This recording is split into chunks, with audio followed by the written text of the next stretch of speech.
দর্শক আমন্ত্রণ আজকে চট্টগ্রামের আয়োজনের সাথে আছি আমি শাওন দত্ত। ঈদের ছুটির শেষ দিকে পর্যটন স্পটগুলোতে বেড়েছে দর্শনার্থীদের ভিড়। চট্টগ্রামের ফয়েজ লেকের সি ওয়ার্ল্ডে মানুষের উপচে পড়া ভিড়। অন্যদিকে সমুদ্রের টানে পর্যটকে মুখর কক্সবাজার সমুদ্র সৈকত। শেষ দিকে পাহাড়ের সৌন্দর্য উপভোগ করতে ভ্রমণ পিপাসুদের ভিড় বেড়েছে বান্দরবান ও রাঙামাটিতেও। ঈদের তৃতীয় দিনে সকাল থেকেই দর্শনার্থীদের ভিড়ে সরগরম হয়ে ওঠে ফয়েজ লেকের সি ওয়ার্ল্ড। পরিবার পরিজন নিয়ে ঘুরতে আসা সব বয়সী মানুষ মেতে ওঠেন ওয়েব পুল আর ওয়াটার স্লাইডের জল খেলায়। আলহামদুলিল্লাহ ভালো লাগছে। ঈদের চাচু ভাইয়ারা আসছি একসাথে। আমি এখানে অনেক রাইডে চড়েছি, সাঁতার কেটেছি। এখানে ঘুরলাম, আমাদের যে প্রোগ্রামগুলো ছিল সেগুলো সবগুলো ঘুরলাম। আমরা ওখানে রাইডে চললাম, এখানে বাচ্চাদেরকে নিয়ে ঘুরলাম, খুব ভালো লাগছে। আমরা আসছি ফ্রেন্ড সার্কেলরা মিলে, বন্ধু বান্ধব, ছোট ভাই আরও অনেকে মিলে আসছি আনন্দ করতে। মোটামুটি আমরা আশাবাদী দর্শনার্থী হওয়ার ব্যাপার। আর এখন যারা আসছে আশেপাশে চট্টগ্রামে আসছে।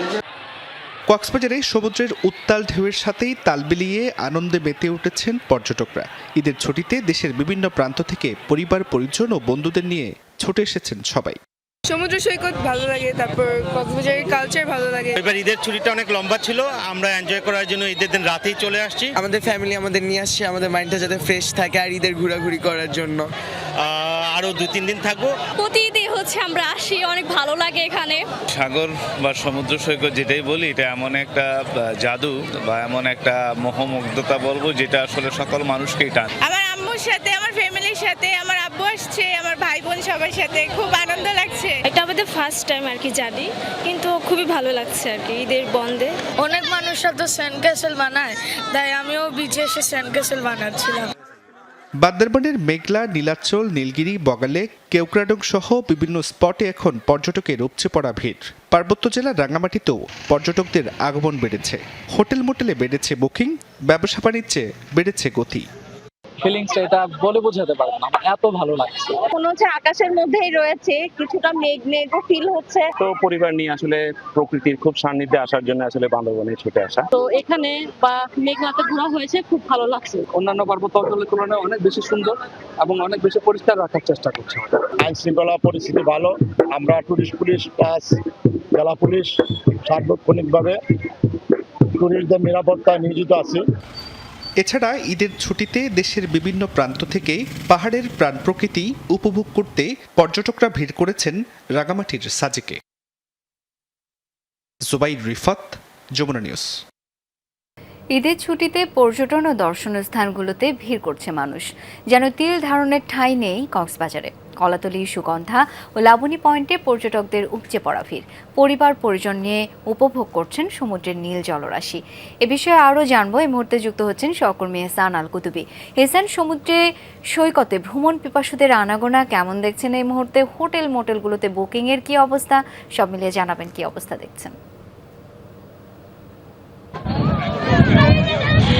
শাওন, হোটেল মোটেলে বুকিং আপাতত আগামী 25 তারিখ পর্যন্ত অধিকাংশ হোটেলে একেবারে শতভাগ বুকিং, এবং পাশাপাশি হচ্ছে সমুদ্র সৈকতের আমি লাবণী পয়েন্টে আছি। এখান থেকে আমার পেছনে হচ্ছে সুগন্ধা এবং কলাতলে। যতদূর চোখ যাচ্ছে শুধু পর্যটক আর পর্যটক দেখা যাচ্ছে। এখানে দর্শনার্থীরাও কিন্তু এই সময় ঘুরতে আসেন, সেই হিসেবে প্রচুর পরিমাণে মানুষের যে ভিড় সেটি কিন্তু আমরা দেখতে পাচ্ছি। এবং অনেকেই কক্সবাজার সমুদ্র সৈকতের পাশাপাশি এক পাশে সাগর, এক পাশে পাহাড়ের মাঝখান দিয়ে ছুটে চলা যে কক্সবাজারের মেরিন ড্রাইভ রুট, সেই রুট দিয়েই কিন্তু অনেকেই চলে যাচ্ছেন টেকনাফ সহ পাটুয়া ট্রেক এবং হিমছড়ি, ইরানি সহ বিভিন্ন যে স্পটগুলো রয়েছে সেখানে। এবং কক্সবাজারে যে পর্যটকরা আসছেন এবং আসার পরে যাতে এখানে তারা যে ভোগান্তিতে না পড়েন এবং তারা যাতে কোনো ধরনের হয়রানি প্রতারণার শিকার না হন, সেজন্য কিন্তু তারা অনেকে অভিযোগ করলেও তারা দাবি করেছেন যাতে প্রশাসনের নজরদারি এবং প্রশাসন যাতে অভিযান চালায়, সেটি কিন্তু তারা দাবি করেছেন। শাওন, হেসান, অনেক ধন্যবাদ আপনাকে। দর্শক, আমরা দেখতে পাচ্ছি এরই মধ্যে আলামিন শিকদার যুক্ত হয়েছেন, তিনি পতেঙ্গাতে রয়েছেন এই মুহূর্তে। আলামিন, পর্যটকদের ভিড় কেমন দেখছেন এই মুহূর্তে? শাওন, আমরা যেটা দেখতে পাচ্ছি চট্টগ্রামের পতেঙ্গা সমুদ্র সৈকতে আজকে উপচে পড়া ভিড় এবং ঈদের যে ছুটিগুলো সেটি স্মরণীয় করে রাখার জন্য প্রতিটি সময় আমরা দেখছি, অর্থাৎ দুপুরের পর থেকে যখন বিকাল গড়াতে শুরু করেছে সেই সময়টিতে পর্যটকদের রীতিমতো ঢল নেমেছে পতেঙ্গা সমুদ্র সৈকতে এবং সেটা অনেকটা লাখের কাছাকাছি মানুষের সমাগম এখানে ঘটেছে, যার কারণে নেটওয়ার্কের একটি গ্যাদারিং আমরা এখানে দেখতে পাচ্ছি মানুষের পাশাপাশি।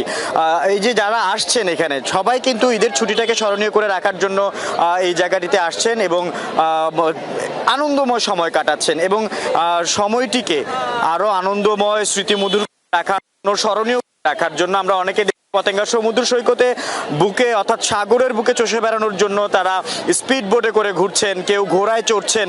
এই যে একটি ঈদের যে আনন্দ, সেই আনন্দটি একেবারে পরিপূর্ণ সেটা আসলে বোঝা যায় এমন একটি স্পটে আসার পরে। বিনোদন স্পটগুলোতে পর্যটকদের এই যে পদচারণা সেটা জানিয়ে দেয় যে ঈদে কতটা আনন্দ তারা করছে এবং সবার সাথেই আমরা কথা বলেছি। শুধুমাত্র যে মুসলিম সম্প্রদায়ের যারা রয়েছেন তারাই যে এখানে আনন্দ করছেন এমনটা কিন্তু নয়। আমরা অন্যান্য সম্প্রদায়ের যারা সনাতনীরা রয়েছে, বৌদ্ধ ধর্মের রয়েছে, তাদেরকেও দেখছি যে এই যে লম্বা ছুটি সেই ছুটিটিকে স্মরণীয় করে রাখার জন্য তারা বিনোদন স্পটগুলোতে ঘুরছেন, সময়গুলোকে স্মরণীয় করে রাখছেন, ফ্রেমবন্দি করে রাখছেন। ছুটির সময়টা সবাই উপভোগ করছেন। অনেক ধন্যবাদ আলামিন আপনাকে। ঈদের ছুটিতে আবারও চট্টগ্রামের বিভিন্ন ফিলিং স্টেশনে যানবাহনের দীর্ঘ সারি দেখা গেছে। যেসব পাম্প খোলা রয়েছে সেখানে ডিজেল মিললেও অকটেনের ঘাটতি রয়েছে। এছাড়া তেলের মজুদ শেষ হয়ে যাওয়ায় বন্ধ রয়েছে কিছু পাম্প। এদিকে বিভিন্ন পাম্পে ঘুরে চাহিদা মতো জ্বালানি তেল না পেয়ে ক্ষোভ প্রকাশ করেছেন ক্রেতারা। ডিলাররা বলছেন ডিপো থেকে চাহিদা অনুযায়ী তেল সরবরাহ হচ্ছে না। এছাড়া ঈদের ছুটি থাকায় সাময়িক সংকট তৈরি হয়েছে। তবে সকাল থেকে সরবরাহ শুরু হওয়ায় দ্রুতই ভোগান্তি কমবে বলে আশা তাদের। চট্টগ্রামের রাঙ্গুনিয়ায় বিএনপি নেতা ইঞ্জিনিয়ার ওসমান গনির বাড়িতে সশস্ত্র হামলার ঘটনা ঘটেছে। এ সময় গুলিবিদ্ধ হন ওসমান গনি, আহত হয়েছেন তার বাবা মাও। রোববার রাতে সরবভাটা ইউনিয়নে এই ঘটনা ঘটে। ওসমান গনি ইউনিয়ন বিএনপির সাধারণ সম্পাদক। ভুক্তভোগীরা জানান ৩-৪ জনের একটি সশস্ত্র সন্ত্রাসী গ্রুপ হামলা চালায়। পরে স্থানীয়রা তাদের উদ্ধার করে প্রথমে রাঙ্গুনিয়া উপজেলা স্বাস্থ্য কমপ্লেক্সে নিয়ে যান। ওসমান গনির অবস্থা আশঙ্কাজনক হয় তাকে নগরীর এভার কেয়ার হাসপাতালে স্থানান্তর করা হয়েছে। চিকিৎসকরা জানান তার মা ও বাবা শঙ্কামুক্ত। হামলার খবর পেয়ে ঘটনাস্থল পরিদর্শন করেছে দক্ষিণ রাঙ্গুনিয়া থানা পুলিশ। জড়িতদের দ্রুত গ্রেপ্তারে সাঁড়াশি অভিযান চালানো হচ্ছে বলে জানায় তারা। এই ছিল আজকে চট্টগ্রামের আয়োজনে। ধন্যবাদ এতক্ষণ সাথে থাকার জন্য।